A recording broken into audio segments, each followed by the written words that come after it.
한 주간 가장 주목받은 의료기술과 신약 소식을 짚어보는 이노메디 시간입니다. 오늘도 이노메디 함께할 쿠키뉴스 박선혜 기자 나와 있습니다. 박 기자 어서 오세요.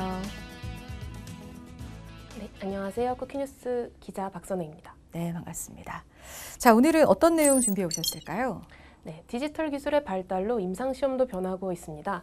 임상기관에 직접 방문해 약을 처방받거나 수기로 결과를 적고 분석했던 방식과 달리 디지털 기술이 접목되며 임상에 대한 전반적인 시간과 비용이 크게 단축됐는데요. 디지털 임상시험은 어떤 방식으로 이루어지는지 또 이를 활용한 기업들의 사례는 어떠한지 오늘 이노메디 시간에서 자세히 알아보겠습니다. 네. 자, 임상시험의 중요성은 치명적인 질병으로 인한 인간의 사망률을 줄이고 또 인류의 건강을 지키는 데 의미가 있다고 할 수 있죠. 자, 근데 이런 임상시장도 큰 변화를 맞이하고 있는 걸로 알고 있는데요. 먼저 디지털 임상시험은 어떤 방식으로 이루어지고 있는지 좀 알려주시죠. 기자. 네. 디지털 전환 방식 중 하나가 분산형 임상입니다. 분산형 임상은 의료기관에 방문하지 않아도 디지털 기기 등을 활용해 임상시험 대상자의 데이터를 수집하는 임상을 말하는데요. 이전까지 분산형 임상이 크게 주목받지 못했지만 코로나19 이후 관심이 높아지며 해외뿐만 아니라 국내에서도 분산형 임상의 필요성이 대두되고 있습니다. 말씀하신 그 분산형 임상이 좀 본격적으로 시작된 계기가 코로나19라는 거죠? 네, 그렇습니다. 코로나19는 분산형 임상의 시발점이 됐는데요.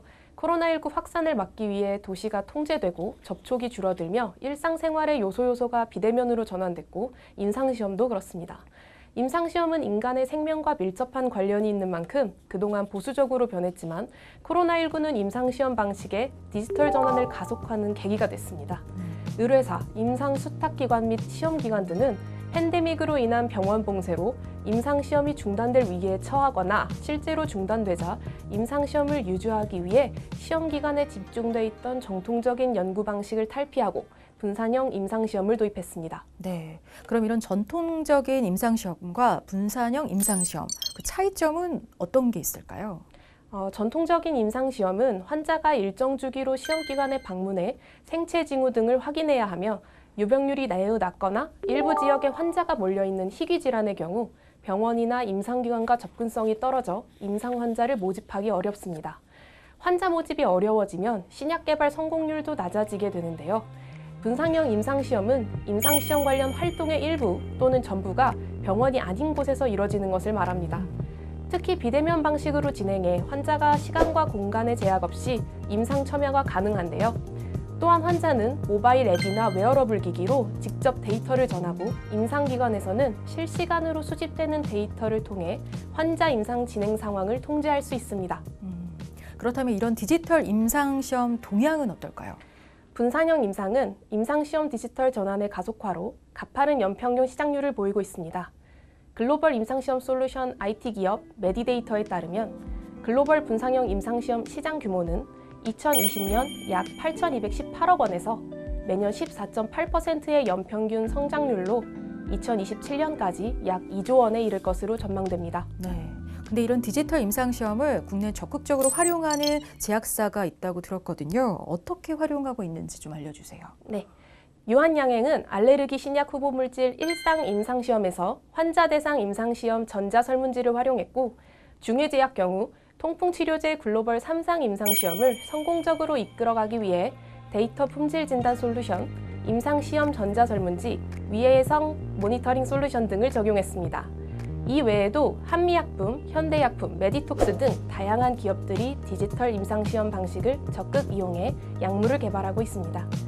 또한 의료기기 기업들도 디지털 임상폭을 넓혀가고 있는데요. 디지털 치료제 기업 웰트가 임상시험 데이터 플랫폼 기업 JMP 메디와 함께 불면증 디지털 치료기기에 대한 분산형 임상을 진행한 바 있습니다. 네.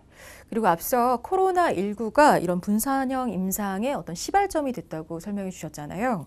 디지털 임상시험을 이용한 개발된 그 첫 사례 역시 코로나19와 좀 관련된 거라고요? 네, 그렇습니다. 미국의 대표적인 제약사인 모더나의 이 코로나19 백신은 100% 분산형 임상시험으로 개발된 대표적 사례입니다. 코로나19 당시 미국은 임상시험 약 7에서 10%가 중단될 만큼 기존 대면 방식 임상 진행이 어려웠는데요.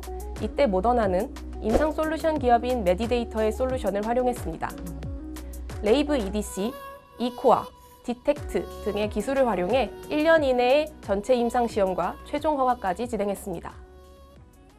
종이에서 전자데이터 수집으로 또 기관 중심에서 환자 중심의 분산형 임상시험으로 더 나아가서 최근에는 빅데이터 기반 인공지능 활용도 많이 이루어지고 있다고요. 국내 임상 수탁기관 CNR 리서치가 임상 솔루션 기업인 메디데이터에 인공지능 AI 스터디 피저빌리티를 지난해 아시아 최초로 도입했습니다. 메디데이터 AI는 900만 명 이상의 시험 대상자와 3만 건 이상의 임상시험 데이터를 기반으로 전문성을 갖춘 인력, 고급 분석 및 예측 모델링을 통해 임상시험의 속도와 품질을 개선하고 성공에 이를 수 있도록 돕는 플랫폼입니다. 임상시험 계획부터 신약 출시까지 모든 단계에서 효율적인 의사결정과 시행을 지원합니다. 메디데이터 AI 스터디는 효율적인 기관 선정과 환자 등록 예측률을 제공하는 솔루션인데요. 세계 실제 환자 데이터를 통해 과거 등록률, 기관 혼잡도, 기관 내 대상자 활동 등 100개 이상의 주요 변수를 활용해 연구별, 국가별, 기관별, 대상자 등록률을 예측합니다. 네. 근데 이런 디지털 임상시험에 AI 기술이 주목받고 있는 이유가 뭘까요? AI 솔루션이 주목받는 이유는 효율성 때문입니다.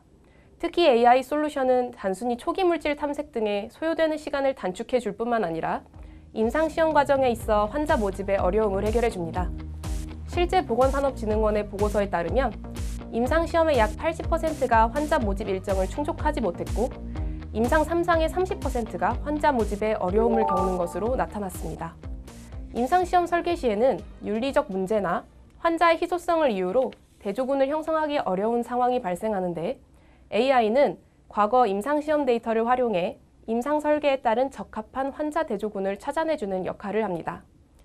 또 해외 여러 국가에서 동시에 임상시험을 진행하는 신약 개발 특성에 따라 지역별 환자 등록률과 경쟁 연구 대비 등록률 등을 분석할 수도 있습니다.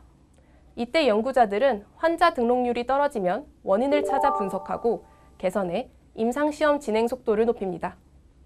국내 경우 초기 임상 설계, 약물 탐색에 AI 솔루션 기능이 집중해 있지만 해외에서는 환자 등록 등 다양한 단계에서 AI 활용폭이 커지고 있습니다. 그럼 이런 신약 개발에 AI를 활용하면 또 어떤 이점들이 있을까요? 신약 개발은 시간과 비용의 싸움입니다. 신약을 개발하기까지 평균 약 10년에서 12년이 소요되고 약 한화로 2조 원 정도가 드는데요. 그럼에도 신약이 성공할 확률은 낮습니다. 생성형 AI 등의 등장은 신약 개발 기간을 절반 가까이 단축시킬 거라는 전망이 나옵니다. 빅데이터와 AI를 활용하면 후보 물질 발굴 기간은 1에서 2년으로 임상 1상부터 허가 승인까지 약 5에서 7년으로 단축시킬 것이라는 이유입니다. 모건 스탠리 리서치는 AI와 머신러닝 적용으로 10년 내 50가지의 새로운 치료법이 등장할 수 있다고 전망하기도 했습니다. 네. 그러니까 이 AI 솔루션이 주목받는 주 이유는 바로 효율성 때문이라는 건데요. 자, 이런 순기능 때문에 적극적으로 AI 기술을 도입하는 임상 기업이 늘고 있다고요. 네, 임상시험 IT 솔루션 기업 메디데이터는 임상시험 계획 및 기관 선정, 환자 모집 및 운영 단계에서 AI를 활용한 솔루션을 제공 중입니다. 의료 데이터 플랫폼 JMP 메디는 AI 개발 태스크포스를 운영해 인공지능 기술의 활용도를 높여 디지털 의료 비즈니스 솔루션 전반의 서비스 품질을 극대화할 계획입니다. 네, 이런 AI 기술을 적극 도입하는 디지털 임상에 대해서 얘기 나눠보고 있는데요. 박선희 기자가 현장을 취재하고 왔습니다. 현장 인터뷰 듣고 질문 이어가 볼게요.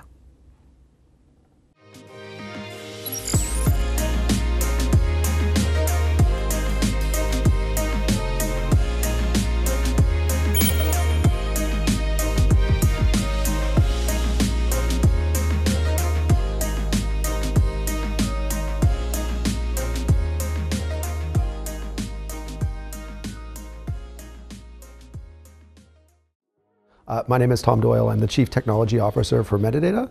I've been with Medidata since 2019. I've spent my career in life sciences at the intersection of technology and analytics, looking for better ways for us to deliver new treatments to patients who need them, but also to use the power of data and the power of AI to accelerate the clinical research process.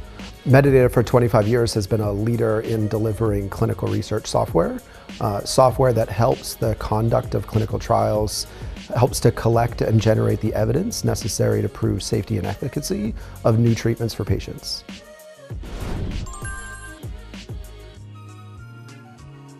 Digital trials is a very broad topic that means a lot of things to a lot of different people and has evolved over time. Once it meant how are we moving away from paper data collection into collecting things in a more electronic way, enabling faster analysis of that data. But today, it means much more around how we improve the engagement with patients, with new patient-facing technology, putting the hands of technology or putting technology in the hands of patients so they can directly contribute to clinical research, but also looking for new ways to interact with those patients, less burdensome ways, sensors and wearables that give us a better view into that patient's experience and also help us better understand the physiology of the treatments that we are delivering and the impact that it's having on patient lives. We see a lot of new trends in clinical research evolving along those lines of that experience of patients. Probably one of the most profound is now the introduction of AI and how that is changing the way that we design studies. We look for ways. Today's clinical trials use data not only to demonstrate the safety and efficacy of the treatment, but also as a means to design better studies, to understand the burden that a trial will be on a patient, to understand the burden that will be on those participating in the trial, be them at a site or otherwise, and also what the costs and timelines will be associated with those trials. All that can be revealed and better understood through data and through AI. Also a trend is looking at new ways that we can go faster, how we can accelerate the pace of clinical research to get new and novel treatments to patients who need them. AI plays a significant role in this, as does all of the data that we've historically collected, allowing us to build new models and deeper understanding of data that surfaces data challenges, anomalies in that data so that better decisions can be made much earlier in the clinical research process. One of the largest benefits for patients is meeting them where they are, creating study designs that are more flexible to account for a patient's need. Sometimes that means that it's difficult for them to travel to a major research center. Rather, we can have assessments, we can have part of the clinical trial conducted in their own home. Also, technology like sensors and wearables give us a more accurate view into the patient's overall experience. This can be done unobtrusively in the patient's life.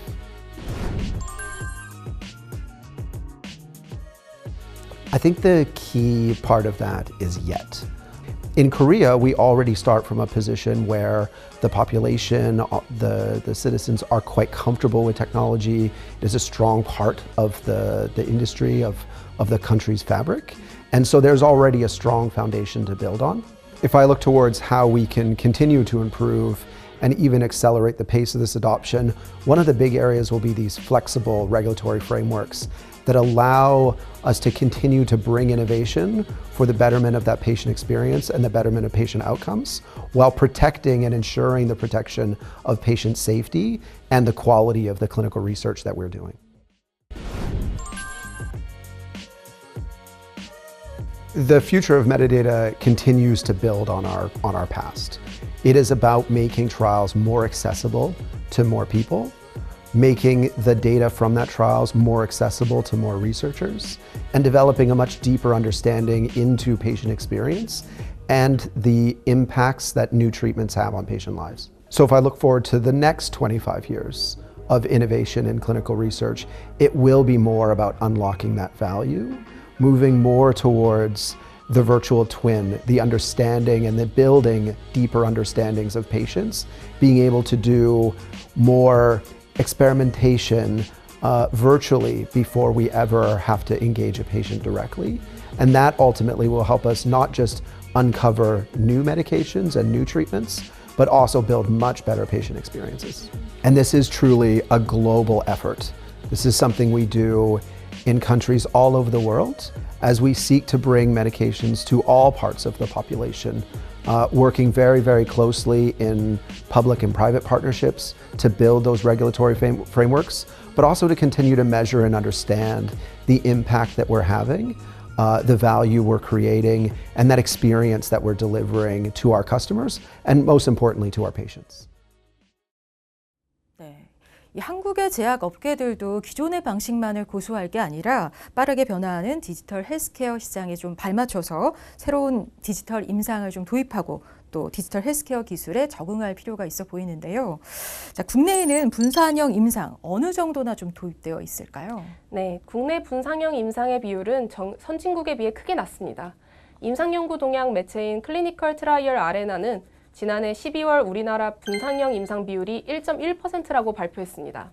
영국은 14.6%, 호주 13.4%, 미국 8.4%과 비교하면 턱없이 낮습니다. 자, 그렇다면 해외의 경우에는 이 임상시험 적용 범위가 어떻게 될까요? 미국은 2015년 분산형 임상 비중이 3.8%였지만 2020년까지 10% 증가했고 유럽도 분산형 임상 기술 도입이 활발한 국가 중 하나입니다. 해외에서는 규제 개선에 적극적인데요. 덴마크의 의약품 규제기관은 2021년 세계 최초로 분산형 임상시험 지침서를 발표했습니다.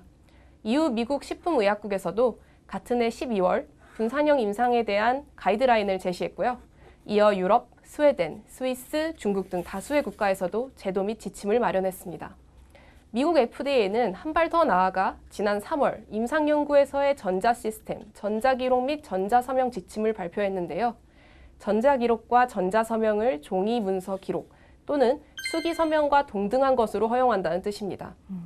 또한 분산형 임상 설계부터 원격 임상시험을 위한 방문활동, 디지털 헬스 기술 활용, 임상시험용 제품 포장과 배송에 이르기까지 분산형 임상 수행 과정에서 요구되는 다양한 권장사항을 상세히 기술한 지침도 발간했습니다. 네. 근데 이제 해외에 비해서 국내 도입이 좀 한정적인 이유가 뭘까요? 국내는 현행법상 비대면 진료가 불허하고 약 배송이 불가하며 전자동의서 관련 정부 가이드라인이 부재해서 분산형 임상 도입이 원활하지 않습니다. 때문에 우리 정부도 분산형 임상시험 규제 개선과 도입을 위한 가이드라인을 내놓겠다 했지만 여전히 논의 중인 상황입니다. 네. 좀 유연한 가이드라인이 나와야 하지 않을까 싶은데요. 자, 정부에서는 올해 분산형 임상시험 도입을 위한 시범 사업을 좀 추진한다고요? 네, 그렇습니다. 지난 5월 12일 정부기관에 따르면 보건복지부는 하반기 착수를 목표로 분산형 임상시험 시범사업을 검토 중입니다. 시범사업은 지난해 착수한 분산형 임상시험 기술개발 사업을 통해 개발 중인 다양한 솔루션을 적용, 안전성과 유효성을 검증하는 데 초점을 맞춥니다. 이 기술개발 사업은 서울대병원 컨소시엄을 주관기관으로 임상시험 데이터를 익명화해 직접 하는 통합 데이터 웨어하우스를 개발하고 의료기관 방문 없이 원격으로 임상시험에 참여할 수 있는 플랫폼을 개발 중입니다. 의료기관, 제약사, IT 솔루션 기업 등과 협업해 실제 임상시험 과정에서 분산형 임상시험 플랫폼을 실증하고 이 결과를 토대로 추후 법 개정까지 추진할 계획입니다. 네. 이번 시범 사업은 우리나라 임상시험 환경을 디지털화하는 한편 규제 개선으로 글로벌 트렌드에 대응하는 데 중요한 역할을 할 것으로 기대됩니다. 네. 물론 일정 수준의 규제는 필요하지만 데이터 수집 등에서 기술적 검증이 되었다면 믿고 좀 도입해도 되지 않나라는 생각이 드는데요. 자, 기존의 방식만을 고수할 게 아니라 빠르게 변화하는 디지털 헬스케어 시장에 맞춰서 국내에서도 디지털 임상시험이 좀 건강하게 자리 잡길 기대해 보겠습니다. 오늘 이노메디 여기까지고요. 박선혜 기자와 함께했습니다. 오늘 고맙습니다. 네, 감사합니다.